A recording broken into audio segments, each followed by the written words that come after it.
troubled of the world, troubled in this world. Soon I will be done with trouble of the world. I'm going home with my love.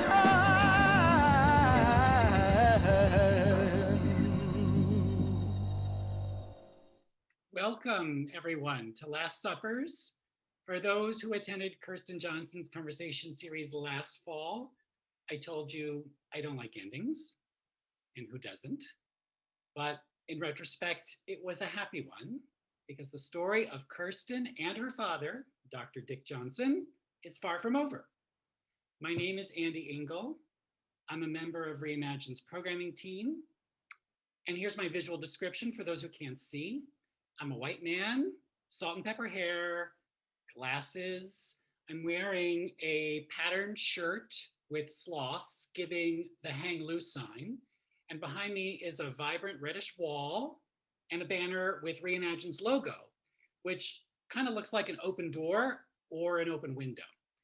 As some of you know, Reimagine is now a year-round event hosting platform, sparking experiences that explore death and celebrate life.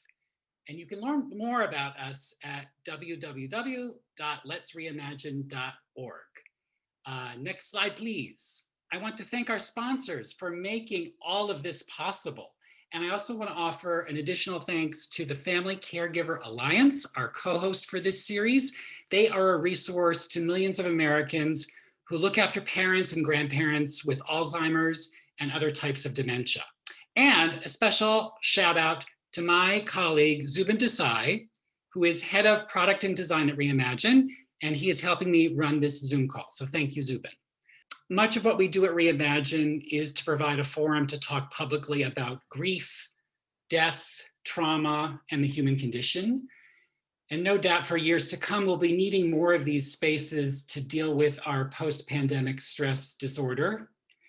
And we'll be continuing to reckon with the impact of slavery and racism. Dante Wright, I say your name, may you rest in power.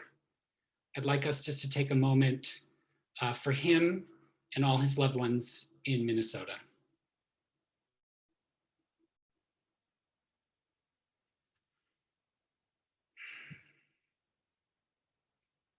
I also want to recognize the legacy of imperialism. Most of us at this gathering live in North America, otherwise known as Turtle Island.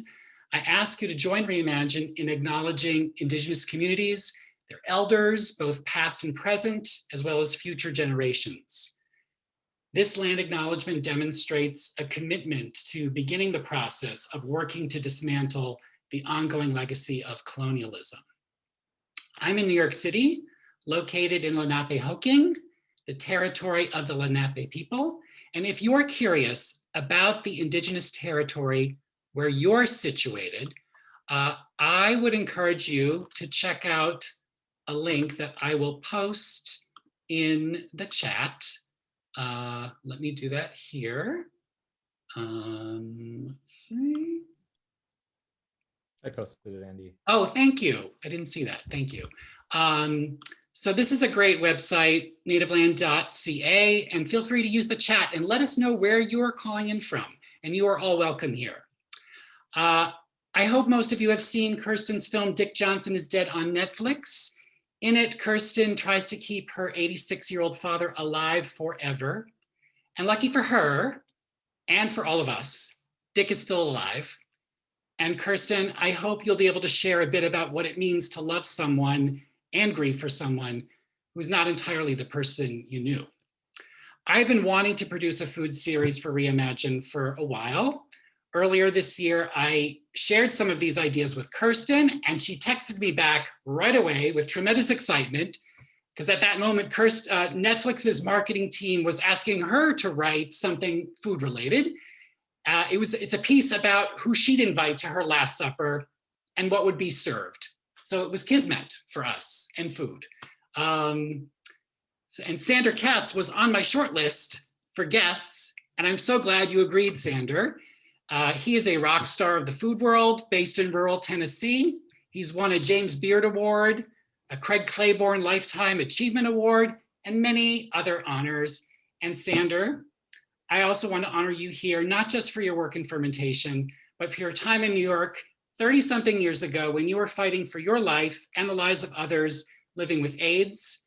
This summer, we're marking the 40th anniversary of the first news reports on what was then not really named as AIDS, but it was emerging. And I hope this can be an opportunity to acknowledge that today's family caregivers, doulas, nurses, and chaplains are all standing on the shoulders of these activists.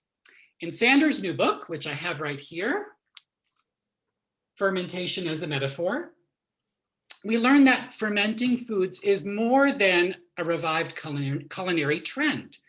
It's a worldview, it's a philosophy, it's a political act. Ideas ferment, and these effervescent thoughts just might help us navigate how to live fully and how to die well. When microorganisms transform our food, like kimchi, tempeh, or chicha, which is what Sander is drinking here, life is so much better and bubbly. Sander teaches that bacteria make our food tasty and safer to eat. But at the same time, what I find interesting is that there's an ick factor about fermentation and all those microorganisms. We associate bacteria with death and disease. In bringing Kirsten and Sander together tonight, my hope is that you'll see that film and fermentation have a lot in common. Both of these arts are acts of preservation. And last week, Kirsten shared with Sander that she's drawn to fermentation because it's similar to the alchemy, the magic that happens when you make movies. Kirsten and Sander will chat for about 50 minutes and we'll leave 15 at the end for Q&A. And at that time, you can put questions in the chat and I will help field those to our speakers. Lastly, I want to mention that Chef Madison Cowan was supposed to kick off this series last week. He's taking some time to mourn the death of his mother, Annie Jean, who died over Easter weekend. Like Kirsten's father, Annie Jean had Alzheimer's. She modeled strength, courage, and compassion and taught him to love food. Madison and Kirsten have promised to return to Reimagine at some point in the future. So that was a very long introduction. And now I want to say, long live Dick Johnson. Long live Kirsten Johnson, my friend, my collaborator. Please take it away. Andy, it was a juicy introduction. It was like you packed a lot in there, which, you know, I think is what happens when one is trying to acknowledge all that there is in the world. So, Sander, I guess the place that I was so excited to start, because you've gone for it. You've said that like fermentation and metaphor go together. I was just thinking about this idea for me in the filmmaking process that we're trying to bring together all these disparate things and then sort of bring them together and see what's going to happen. So I was curious about all of the metaphors that you think are packed in together, like sort of once the seal happens, once you close it in, like what's going on besides time, which was one of the first things that I was thinking about. Well, I mean, first of all, let me just say that, you know, with most ferments, you can't close them in because they're producing carbon dioxide. So like there needs to be, you know, a way for the pressure to release. And, you know, after the fermentation's done, you know, like a mature wine, sure, you can cork that in a bottle. But if you try to cork it in a bottle while it's actively fermenting, that cork is going to pop right out. And I certainly have prematurely bottled wine and, you know, had a whole batch, you know, pop the corks out and spill all over wherever they were stored. So, you know, the word fermentation comes from Latin fervere, which means to boil. And it's because the visible action of at least fermenting liquids is bubbles, just like the visible action of boiling. And so, for some reason in the English language, not necessarily in every language, but, 500 years ago, people started using the word fermentation in metaphorical ways to describe, any number of phenomenon that are like excited and bubbly. Anything in an excited or bubbly state can be said to be fermented. And, I started taking note of this when I first got obsessed with all things fermented, I don't know, maybe 25, 27 years ago. But, I started noticing, I'd be reading a news article about, maybe an obituary about some artist who had died. And it said, oh, he was part of this, artistic fermentation that was happening. And people write about musical fermentation and spiritual fermentation and political and cultural fermentation. So, I mean, because any aspect of our life, whether it's our collective life or, any individual's internal process, can at times be very bubbly. Really, it's an almost universally applicable metaphor that, that we can use to describe, almost anything. Well, and I'm going to hazard a guess that you were described as a bubbly person long before you discovered fermentation. Is that correct? Well, I have my moments, and sometimes bubbliness is elusive, and sometimes you feel really flat, and like you remember like oh that's been a part of me, but where did it go? So, I mean, I certainly don't feel like I'm a, constantly bubbly person, but, that's certainly one of the energies that flows through me. Yes. I'm happy to say. Well, I am happy to say too, and I am happy to have like the energy that you're bringing to us tonight. And I'm a bubbly person from way back myself, because, I think, bubbly is often like excitement, enthusiasm for possibility. And, I guess for me, in Andy's setup for us, and in the ways that I've been thinking about what is this ongoing process of the film that I have made with my father, but I am still making, right? The film is not finished in many ways. I sort of wanted to have you weigh in from your position of like sort of years of paying attention to processes. So when I originally came up with the thought that one way for me to face the pain of realizing that my father had dementia, after having lived through it with my mom, who's here, Katie Jo is here, and Dick is here in the form of, flat masks. I thought a lot about like, what kind of process could I engage in? And it would be different from the process we went through with my mom's Alzheimer's, which was a process of a lot of sort of flat sadness, I would say, right? Because dementia is such a disease, like many diseases, where you can't know when you're losing what, right? So that there's sort of an out of syncness with, you think you understand what you're losing, or you're imagining what you're going to lose, but then all of a sudden it's already gone. No, it's back again. So there's a sort of an out of sync factor with it that it becomes very challenging to manage because you're grieving in advance. And, once again, I would say, a thing or two about grieving in advance, Sander.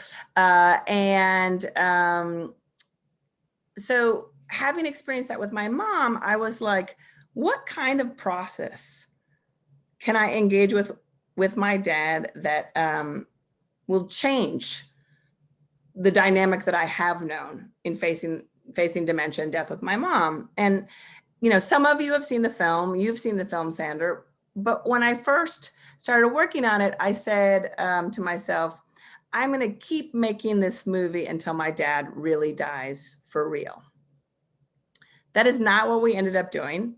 My dad doesn't really die for real in the movie, and my father is in fact still alive. He's now at a dementia care facility near my brother in Bethesda, Maryland. And even though I've gone through this sort of, at this point, 4-year process of engaging directly with dementia and death, I feel sort of as like curious as ever about all of it, and it feels like it is always an unexpected process for me. So I'm still in the process of making Dick Johnson is Dead, and as I encounter other people who've watched it, I get new sort of perspective on the process. So I was really curious from your perspective as someone who is deeply engaged in process, how the film resonated with you in terms of the metaphors that make up your life. Well, I mean, I loved the film. I mean, it was, it was shockingly like lighthearted and fun to watch. Like I didn't expect a film about your father's death to be, fun and funny. And, and I mean, honestly, like the biggest thing that blew me away, I was trying to imagine getting my father to agree to be part of something like that. And it was like utterly inconceivable. Now my father's not dealing with dementia. What's that? My father is still alive. He's 80. He's 87 years old also. His mental faculties are fully intact. But his body less and less so. And he's kind of like depressed, by the reality and the prospects. But I just felt like it would be impossible to get him to like engage in like sort of a fun and funny documentary, sort of project about his decline. Inevitable death. But we engage in our own kind of process, and I think everybody engages in a process. And the thing I really appreciate, in my process with my father, and in what I saw from your process with your father, is just acknowledging what's going on. My mother died very young. My mother was younger than I am when she died. She was 51 years old. I was 25 years old. But, we were all in complete denial. Like, I understand from my dad that she acknowledged to him that she was dying, but she couldn't acknowledge to us that she was dying, and we couldn't acknowledge to her that she was dying. And, it was just this, her final months were all of this awful denial where none of us were really being fully honest with each other. And I think that, that's not an uncommon story. Like I've heard stories like that a lot. And she was really the first person in my life who died. But then it was like she opened up the floodgates, and then then AIDS was there, and I had all of these peers who were dying, and and death very much became a part of my life. And I realized, within a couple of years of her death, how important it is to, I don't know, acknowledge with people what's going on, and help make sure that they have someone that they can talk to about, what's happening to them. So, I mean, to me, that's the single most important process in relation to death is, not pretending that it's not happening. It just acknowledging it, and, and embracing it as something, that like we're all going to go through. And yet, I think, thank you for sharing, like, part of the deepest intimacy of your life, like the loss of your mother at age 51. That's like, that's impossible, like that's my response to hearing that information. Like, that's impossible. That can't happen. Well, I think that's how she, and I Right. think that's how she felt, is how this is impossible that this can be happening to me. So I'm just gonna pretend with my kids like I'm gonna get better, even though the doctors have told me like there's nothing that they can do for me.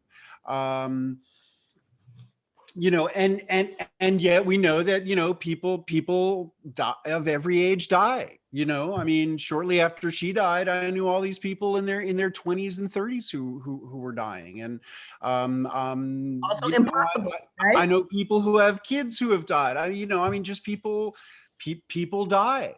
And when I was, we were just talking about my videos that I made in China, but when I was in China, one thing that was really interesting that I learned is, there's a whole different ritual of death for somebody who dies young than for somebody who dies old. And there's a sort of an embrace of the beautiful life that the person who died old got to live.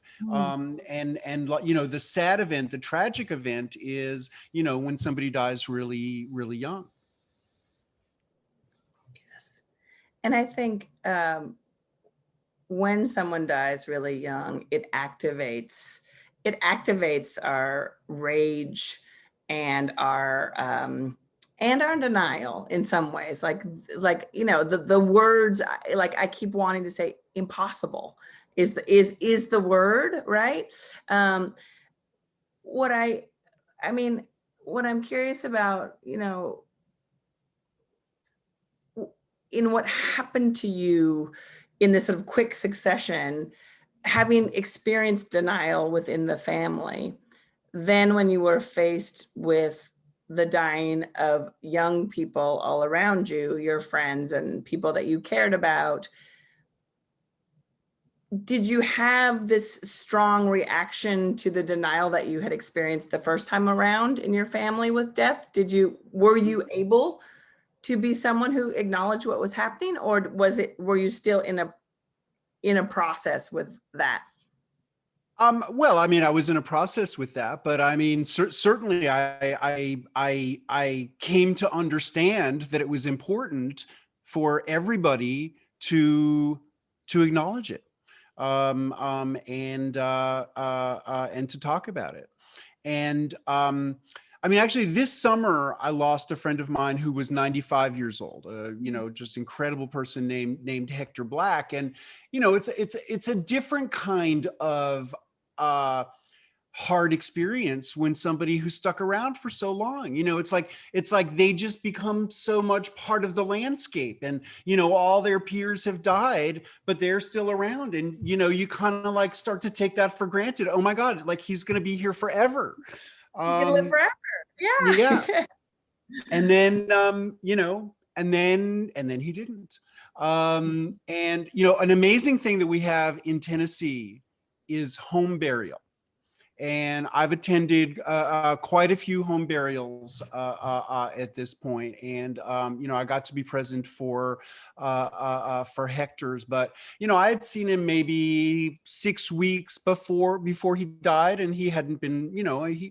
He had all kinds of health problems, as most anyone 95 years old would have. But there was no sense of like imminence to his death. But he was talking, he certainly was acknowledging that was the direction that he was heading in. But when I went to his burial, they just had his body in the coffin open in the house, and it was COVID, we're all wearing our masks, but he just looked so spent. I was like, okay, Hector, it was time. You gave so much for so many years, and it was just time. You were spent. But it helped me so much to be able to like see his body and like, touch his skin, before we buried him. It was a really beautiful thing. And, something I've thought about a lot really ever since the people from the mortuary came to our Manhattan apartment to pick up my mother's body in the middle of the night after she died at home, was just like, just the industries we've created around death.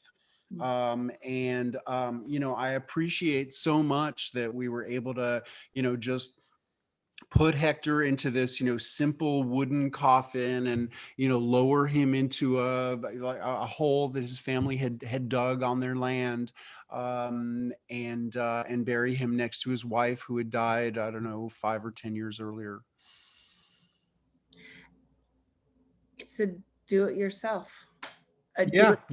DIY. And Yeah. actually, to bring fermentation into this, I have been hearing that there's a movement of people who are like doing away with coffins and just having themselves wrapped in cloth. And sometimes they are like adding spores to the cloth to encourage like a rapid fungal decomposition of the body. That's very, very appealing to me. It is so clear that you have to do some like deep brainstorming and imagining your own death and how you're going to bring fermentation into the process. I mean, that's, in the ongoing sort of project of Dick Johnson, for me, it's like getting to imagine deaths and getting to imagine, how do I wish to die? What do I want to have happen with this self, right? So have you been, cooking up some ideas about what you might do, or you're not going there? Are you in denial? Well, no. I mean, sure. I mean, I've thought about it. I've written about it, and in my first book, Wild Fermentation, I give some after death instructions. I'm not sure they're, so it's my current thinking. Well, okay. So one thing, just to sort of like bring together some of the culinary applications of fermentation with some possible post-death scenarios. So. Okay, this is something called shio-koji. Koji is this fungus, Aspergillus oryzae. Koji is the Japanese name. All across Asia, there are variations of this koji idea, and these fungi are used, primarily to make alcohol from rice and millet and other grains, also to make miso, to make soy sauce, lots of different applications. But one application is something called shio-koji, and you basically mix koji, this rice or other grains, or in this case, chestnuts grown with this fungus, and then water and salt. Shio-koji just means salt koji. And there's all these enzymes in koji. So enzymes that break down the complex carbohydrates of rice into simple sugars that can be fermented into alcohol. Enzymes that break proteins into amino acids to make those beautiful umami flavors of soy sauce and miso. Enzymes that break down fats. But there's so many enzymes that basically you can use shio-koji, and like you could take a block of tofu, the plainest, blandest food in the world, and coat it with shio-koji, and the shio-koji will the enzymes will basically break down proteins and other nutrients, and make it much more flavorful. And you can marinate meat or fish in shio-koji, or vegetables, or anything. But I sort of have a fantasy that because of this like rich and varied enzymatic activity, it would really be extraordinary to like bury a body in shio-koji. And, in a short term, proteins would get digested into umami amino acids, but in the long term, or, in the medium term, it would really just cause decomposition to be relatively fast. And I think, one of the things that we think so much about is like, what do we want to keep, right? Like, what are we trying to keep that feels like it's disappearing from us, right? So that if you use that koji, it would be like, it would accelerate decomposition, right? And, it hadn't occurred to me until talking to you right now that one of the so many things inspired me in the making of this movie, but one of them was encountering a collection of pottery in Vanuatu in Micronesia that were these pottery vessels that were all had different shapes. And when I asked the curator of this small museum what they were, he said, oh, those hold the last breaths of people who died. Okay, wow. And I was just like, okay, wow, exactly, right? Like, and it was one of those things where I was so wowed that like I didn't know what to ask more or how to ask it. Like, like they clearly had been made, but like, are they made at the moment that someone dies? Are they like, you know? And well, this is exactly what it's making me think of. Is like I'm very like kind of practical minded, and I'm like, okay, so in somebody's like dying moment, they're gonna like put this thing up to their face, and like, from remembering watching my mother's death, like we didn't exactly know which breath was going to be her last one. So I mean, I have to imagine it's a little bit more symbolic than like literal. You gotta hope. You gotta hope. And I recently was present when someone was, in the death rattle mode, and you don't know what's the last breath. And we had one of these like, we thought it was the last breath and had put the eyelids down, and then she sprang again. She was like, I am not done yet, and then we were in for another round of the last breaths. And so, I mean, I think you are so correct. Like, what do we do? Right. And I think what you're talking about, like the industry and the worlds that we've created, both around food and how it gets made and processed and turned into things. How do we get the lovely chicken breast that's in the grocery store? Those processes were not a part of their doing, right? And in what we're talking about, in a sort of imagining our own deaths and what do we want to happen to our bodies or what might happen to our bodies, it's like, what would someone do, right? Like, what happens if you are cremated? What happens if you are buried? All of those things are like, somebody else is going to do that, right? Loved ones are not necessarily going to do that. And obviously, depending on cultures and traditions and whether people invent new traditions for themselves. My brother is a paleobotanist and he really wants to be fossilized. And so, he's basically like, you got to drop me in the, Mississippi Delta, because that's where I'll be like covered by mud. Like, and, me and his wife are always just like, we are not doing that for you. Like, how are we going to get your body to the Mississippi Delta and like get you into the mud fast enough? Like, that is not happening. And yet, when you know that like this is someone's greatest wish, but what do we want to keep? Like, so that like we want to keep the folks in Vanuatu who made those pots, like, we want to keep the memory of the specificity of this person and that their last breath was unlike anyone else's. I really want to keep the essence of Dick Johnson alive, his sort of effervescent self alive. And the film became sort of a container for that. And, I for myself, yeah, go ahead. Well, I mean, I just think,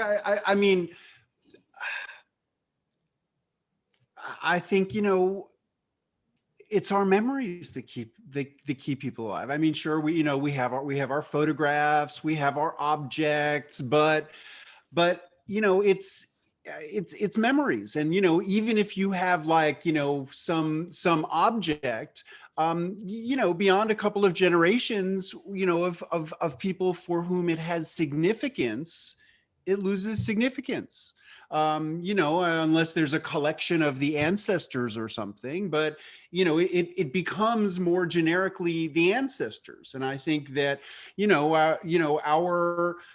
our loved ones who die, they remain because we care about them, because their influence continues to be felt by us and their stories continue to be told by us. So, because my mother died so young, most of my contemporary friends never knew my mother, but because I tell stories about her, like she's a character that that we talk about sometimes, and that the people close to me, have notions of, because of the stories that I tell. And at least for me, it's mostly through our memories that are the most important sort of vessels for people's continuation, more so than their objects. I'm so with you. And I also, for me, it feels so mysterious, like how my memories function. And, my mother died in 2007. I was 41 when she died. And her death was this sort of immediate spark of, I must have children. It was just like that day, the day she died. And it was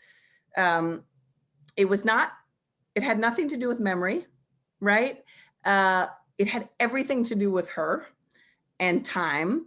And I continue to have that experience with her, that it's not my memory of her, but the sort of her relationship to me sort of activates things. And certainly, during the making of this movie, my mom was like your dad, where my mom was like, she would not have let me make this movie. There is no way. There is no way at all. And every once in a while, while Noah was making the movie, she'd be like, really? And one of the ideas that we had that just so wrong, it was like one of those, it's so wrong, but are we going to do it? We have my mother's ashes in a box, and the box is not my mother had kind of fabulous, really eccentric taste. And the box is just the box that the ashes came in. And I'm always like, I should put her in a different box. But then it's she doesn't want to go in a box. She wants to go somewhere else. Are we going to leave her under the tree or whatever? And so we imagined, with Dick Johnson is Dead, for a while we had, when we moved my dad to New York, the box of ashes was here in the room. And we sort of imagined this scene where my dad would be sitting there and there'd be sort of a strange, ticking sound. And then all of a sudden the box of ashes would just blow up, right? And we kept making plans to do this. And my mom would just keep being in my ear and no, you're not doing that. You can do anything to Dick, but you cannot do that to me. So I'm just curious about your mom in this conversation here tonight. What does she make of your willingness to sort of combine all of these crazy ingredients and keep experimenting with fermentation? What does your mom think of it? Well, I mean, I don't know. I mean, I have to imagine that my mom would be very pleased that I ended up writing books and, getting some recognition for the work that I do, because that was important to her. And, before she died, I actually worked for a couple of years as a high school teacher. And, my mother was beside herself that I wanted to be a high school teacher. Mm-hmm. She was like, you could do anything you want. You know, I mean, she had regret about having been discouraged in the 50s from pursuing law. And so she really projected that on me, and she thought that I had all the skills that would make a great lawyer. And she was like, you should be a lawyer. You could make so much money. Why do you want to be a high school teacher? But, you know, she was very fixated on, you know, career achievement and success. And I think that, you know, sort of, you know, after my various careers and then dropping out of them to move to a commune, and, you know, and just not having any career for more than a decade, you know, I have to imagine my mother would be thrilled that I ended up sort of falling into something, you know, that at first she would have thought was very, you know, kind of fringy, but actually it turns out a lot of people are interested in. And, you know, so I think my mother would be proud. You know, she might not fully understand it, although, you know, I mean, certainly it all started with my love of pickles, which, you know, we always had pickles in our refrigerator. My mother's parents were immigrants from what's now Belarus. And, you know, nobody was making the pickles, but like I had a taste for these pickles. And, you know, so I feel like, you know, my interest in this in a way starts with, you know, my family and her family. She was buying those pickles and getting Yeah. them in the refrigerator. Yeah, but you know, and my mother actually was a good cook and liked to cook some, but she also like looked at her mother and was like, I'm not spending that much time in the kitchen. You know, I'm going to embrace convenience foods, and you know, I like to make things that I can cook, you know, quickly and easily. So you know, I think it would have been a little bit ironic for my mother, like how much time I spend in the kitchen, and you know how much I love to make things that take, you know, days and weeks and months and years. I mean, right? Like all she wanted to do was escape the kitchen. Yeah. And you're like, I'm going to stay here for years.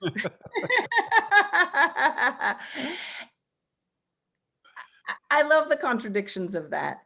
Tell me her name and tell me what is the food that she used to make that you wish she could still make for you?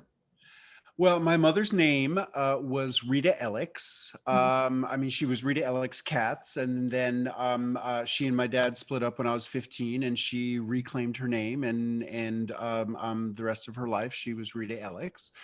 And well, you know, it's funny. I always think of my mom when I make salad dressing.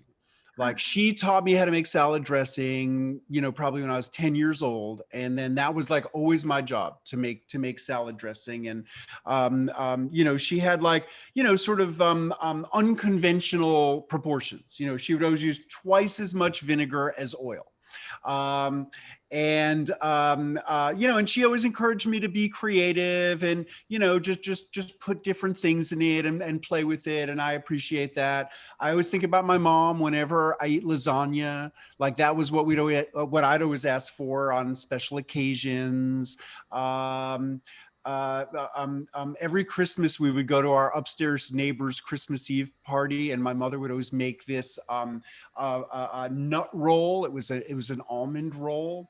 I have chestnut trees outside my house, and so I've actually adapted her recipe to chestnuts. And so every year now I make a chestnut roll.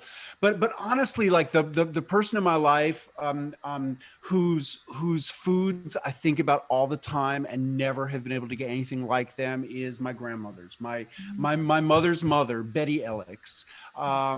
You know, just made all of these great, like, you know, Jewish, Eastern European, old world foods by herself. Like she would make her own gefilte fish and matzo balls, and she just made them all so well. And, you know, nobody really learned how to make most of her foods. Like, you know, while she was still doing it, you know, nobody was that interested. And by the time my sister and I got interested, you know, my grandmother was in her own dementia and, you know, no longer capable of things like that. So, you know, I really actively miss some of my grandmother's foods. And you've tried to make them and not. Yeah, no, I've tried, I've done all right, but they're not like my grandmother used to make. Yeah. Yeah. Yeah. Certain, old world kitchen secrets in the family died with her. Yeah.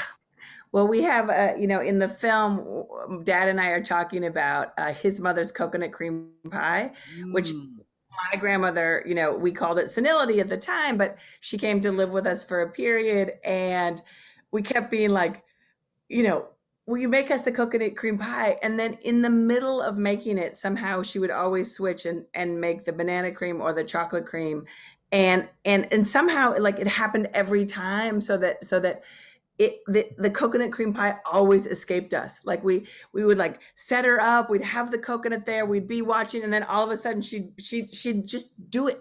Like her wish not to make it. It was so strong somehow. It's like a mirage. It really was. Like, did it ever exist? Was it ever there, the coconut cream? We have like a wonderful flurry of chats happening where people are Andy, you've given people the prompt of talking about, what their people made that matters to them. And I'm already like, I want some pelmeni, little Russian ravioli. I'm already like out the door. I'm a huge like dumplings of any culture fan. And, I'm thinking about this with your mother. Did your father or does your father make anything that? Oh yeah, no, my dad's a great cook. My mom, felt somewhat burdened by the responsibilities of cooking for the family every night. For my father, when we were kids, cooking was more of a recreational activity, and he loved to cook. And he still loves to cook. And when my parents split up, my father at first moved into this little residential hotel 10 blocks from our house where there was no kitchen. And it was so important to him to be able to like make dinner for us when we came over, that he got like a toaster oven, an electric fry pan. And, he sort of like, pieced together a little kitchen in this residential hotel and, would make us dinners there. So no, my dad, and my dad also loves to garden.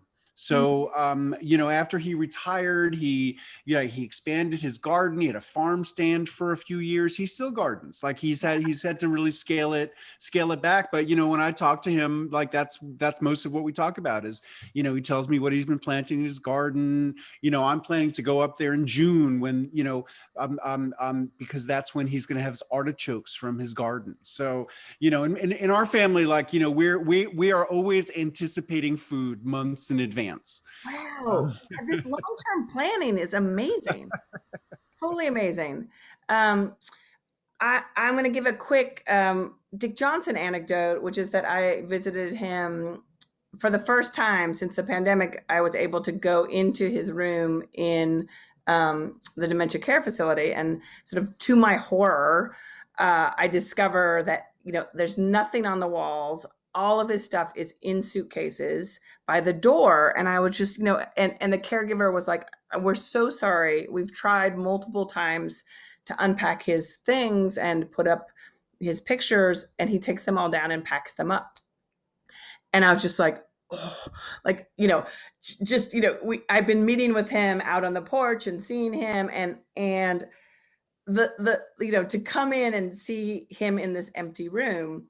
So that hit, but then there was this beautiful flowering tree outside his window, and he's on the second floor, and he says, I've been working on that tree.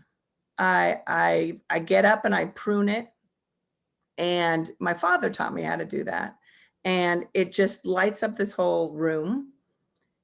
And isn't it beautiful? And he said, I'm just so happy that I can keep doing that.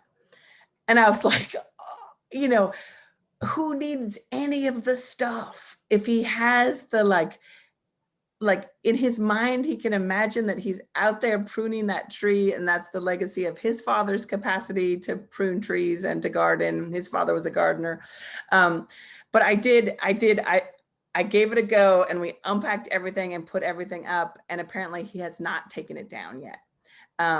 which is very exciting to me, and feels like, okay, he's maybe like somehow me helping him move into that space allows him to stay there. I'm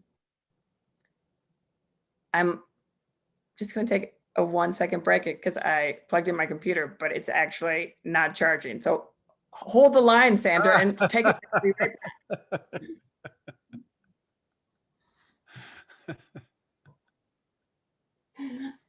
Sandra, can you tell us a bit about the book that you are working on? Yeah, sure. The book that I am working on revisions on right now is called Fermentation Journeys. And, because there's so much interest in fermentation, I've had the, incredible privilege of getting to teach in lots of different places. I don't know, maybe like, 24 countries, and my hosts are always bringing me to see interesting fermentations and visit remote villages and meet indigenous people and just like learn about some incredibly varied fermentations. So this book is really like it's more how-to fermentation, but informed by my travels. And I figured eventually I'd write a book like this, but I've had so many more travels planned, and because everything got canceled with COVID, I decided to spend my time at home working on this. And so it's out in the fall, probably October or so. Lots of photos, lots of recipes, lots of stories. So yeah, Fermentation Journeys. I would also say that if anyone has additional questions for Sandra or Kirsten, please put them in the chat. We'll have time to answer them. We still have time for the call, so you two keep going. So I wanted to talk to you about time, because I think this is such a factor in your work. So tell me about,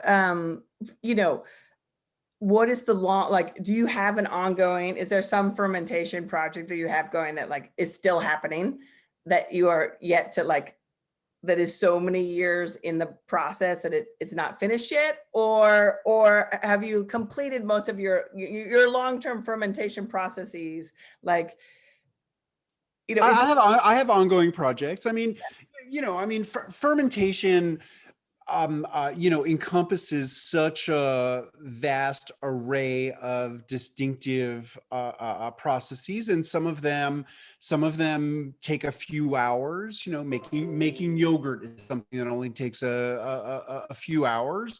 Some of them take a few days. Some of them take a few weeks. Some of them take a few months. Actually, you can't quite see it here. So in this crock is soy sauce, 2 years old.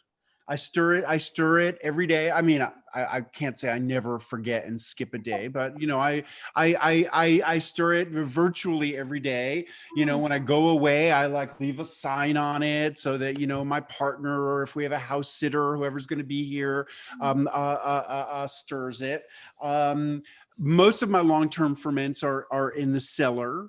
I have misos that are older than that, that have just been sitting in a crock for long periods of time. So yeah.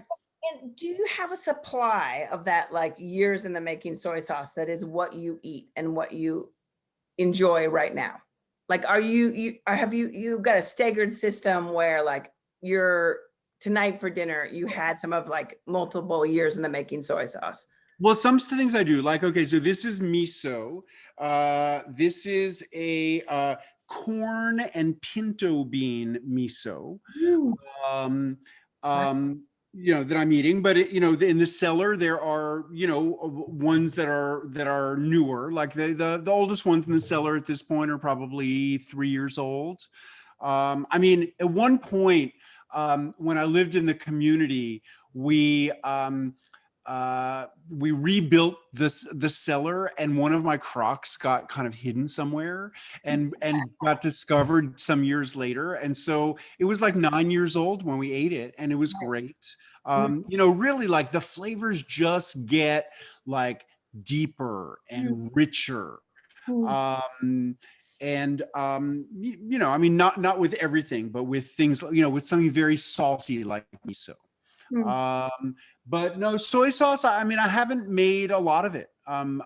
So I'm just waiting for this to get darker. Like, one thing that can happen during fermentation, long-term fermentations, is things can caramelize, and it just takes a long time for that. And like, I mean, most, inexpensive soy sauce that you're buying at the store has coloring added to it. But like, I'm trying to keep this going long enough to reach that like dark color. And I mean, I taste it periodically. I'll dip some out and try it. But I'm really like aspiring to get this like dark flavor. Oh, incredible. And you see in the chat that Susanna was like making potato soup while she was talking to us, but suddenly she's gone rogue and she's making soup in your honor, which I think is like so fantastic. And my current obsession, I showed you guys this at the beginning, is so natto. This is a kind of like a Japanese ferment. It's a little bit notorious because it creates these biofilms that are these like strings, and it's a little bit slimy. But I mean, actually, I have just come to love this food. But one thing that I've come to learn is that actually natto-like foods are quite widespread in the world, and in China, in Burma, in Thailand, and across West Africa, there are similar fermentations. Oh, also in Nagaland and the very far eastern part of India. This is the Burmese version, but I mean, most other, I made this. This is sort of like my, my interpretation of the Burmese style, but it's dried. What did I do with this here? A Senegalese chef who's based in New York, Pierre Tayam. I might be pronouncing the last name. Yeah. He gave me this one from Senegal, but it's dried. Like most of the, most of the manifestations of this food are not eaten in this sort of, wet, stringy form. But I can tell you that when I was mashing the fermented beans to make these dried discs, which is the way that they're stored. Oh my God! With my little with my pestle and my mortar, it just was this like just huge stringy thing. And I was actually I was talking to my partner about this, and he was like, "Oh, you should save that to show them, and maybe that's your burial wrap, is those biofilms." I'm glad he's on it. In the chat, Carla is saying to you, what are your thoughts about misjudging the amount of time that fermentation is allowed to happen? I vividly remember the time our family decided to drink the last bottle of homemade wine that my grandfather made years after his death. It tasted horrible, but the memories the experience evoked were priceless.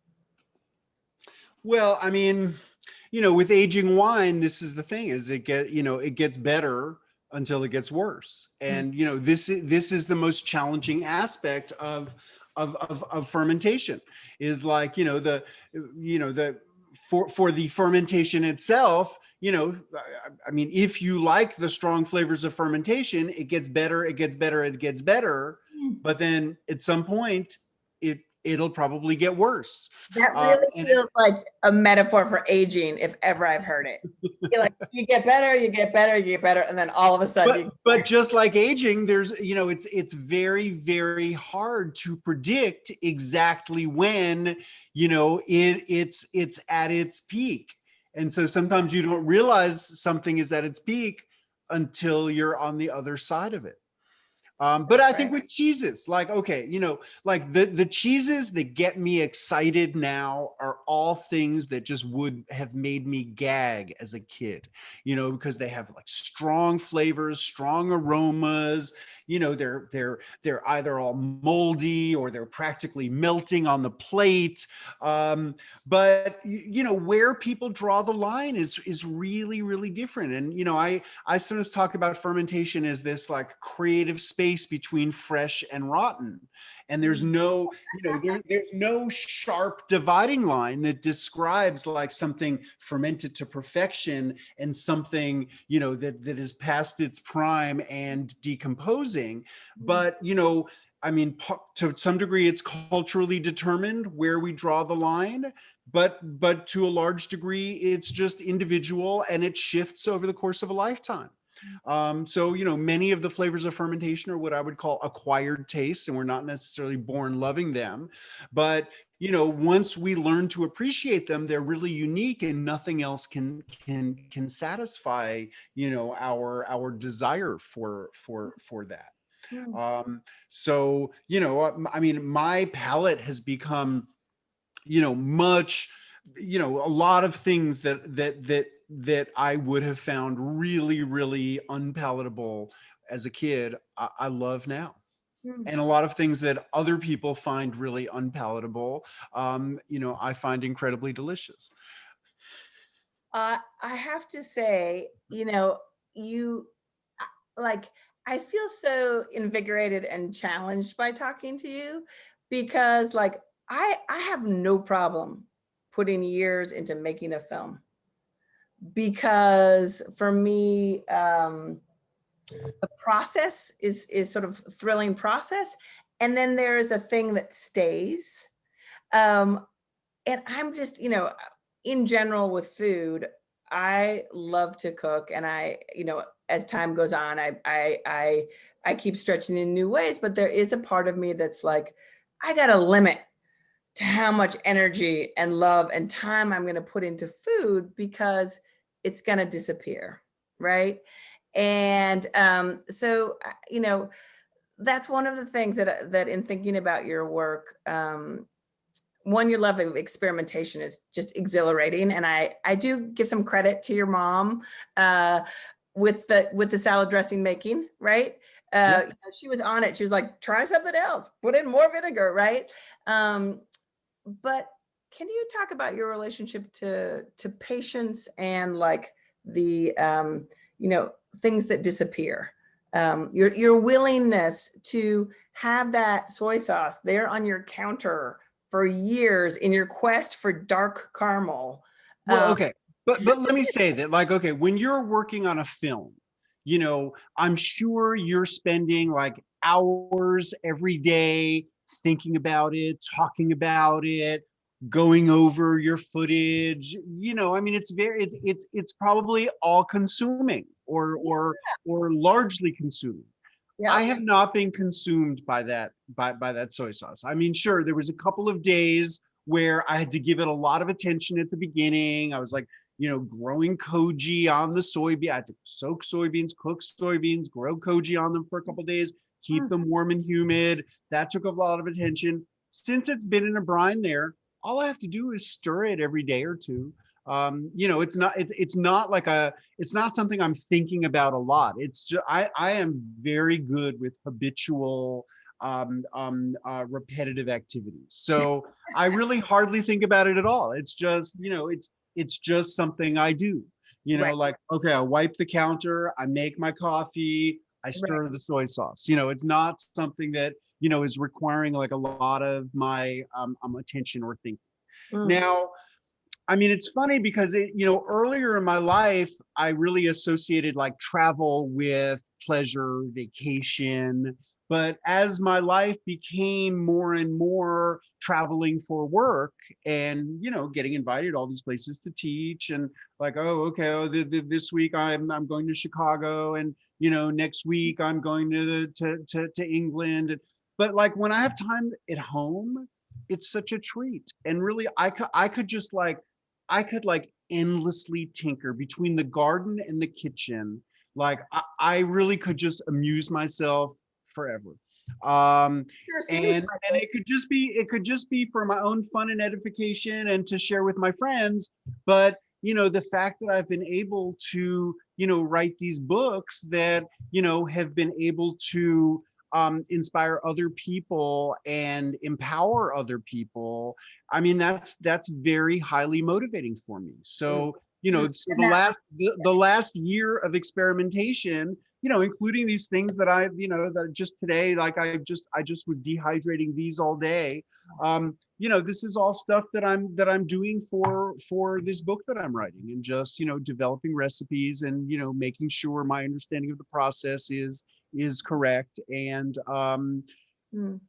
so I mean, I love doing that, and I really, I can really just amuse myself endlessly in my kitchen doing that. I can't eat all the stuff that I make. I have to, I have this 200-liter vessel, which is like 55 gallons, in my cellar, and every year I go to my friend's biodynamic farm and I harvest like that's about 200 kilos of vegetables. So it's like daikon radishes and cabbages and whatever, and I get people to come help me scrub them and shred them. But then all year long, I'm kind of like Santa Claus with kraut, and I'm just like, everywhere I go, I bring a box of jars of sauerkraut, and I'm just always trying to like give away sauerkraut to people. Oh, this is why if we were in person, every single person here would be going home with a jar of kraut right now. Like, that is the loss that we are dealing with. Sandra Kraut, says Andy. It's so good. Oh, it's so good. I am, Carla was saying to me, like, okay, what's not, what doesn't leave is the memory of food that you've tasted. And I already have like the anticipatory taste buds for your Sandra Kraut that I will eat someday in the future. That is what I'm going to hold out for here. And I would say that's another part of it, is like, we don't just have like memories of flavors, we have anticipation of flavors. And, I think that, especially for those of us who get involved in gardening, or for people who like shop at a farmer's market or anything, it's like, you look forward to things like, I'm timing my visit to my father because, it's the only time I ever get to eat fresh artichokes. And like, that's worth like, that's worth going there then for. Today I was potting up tomatoes that I'll be planting out in my garden in a couple of weeks. And so, it's like, I never buy a tomato in the store, but like, I look forward to tomatoes for months. Right. We've got one last question that I will give to you. Curious about food, death, life cycle relationships, rituals around the consumption of the live foods you have traveled and learned to make. Did you find people you learned from treated the food as living or as entities, like a kombucha mother, thanking it or saying grace? Other than alcohol, were there any fermentations used for ceremonial purposes? What a great question. I don't know if you're Daniela or Dana Daniela or Daniel Dania, but I'm thankful for that question. But no, I mean, I would say definitely. I mean, even like, we could look at like, the people's understandings of bread, and the idea of, bread as a living thing, and sure. And I mean, especially for okay, so I have become good friends with this guy named Esteban in Colombia. And he hosted me there. I taught some workshops in Bogota and Medellin. But I communicate a lot with Esteban, and he's always explaining these foods. And one of the foods that I tried in Colombia was tucupi, which is basically like the toxic juice of cassava. Right. Fermented.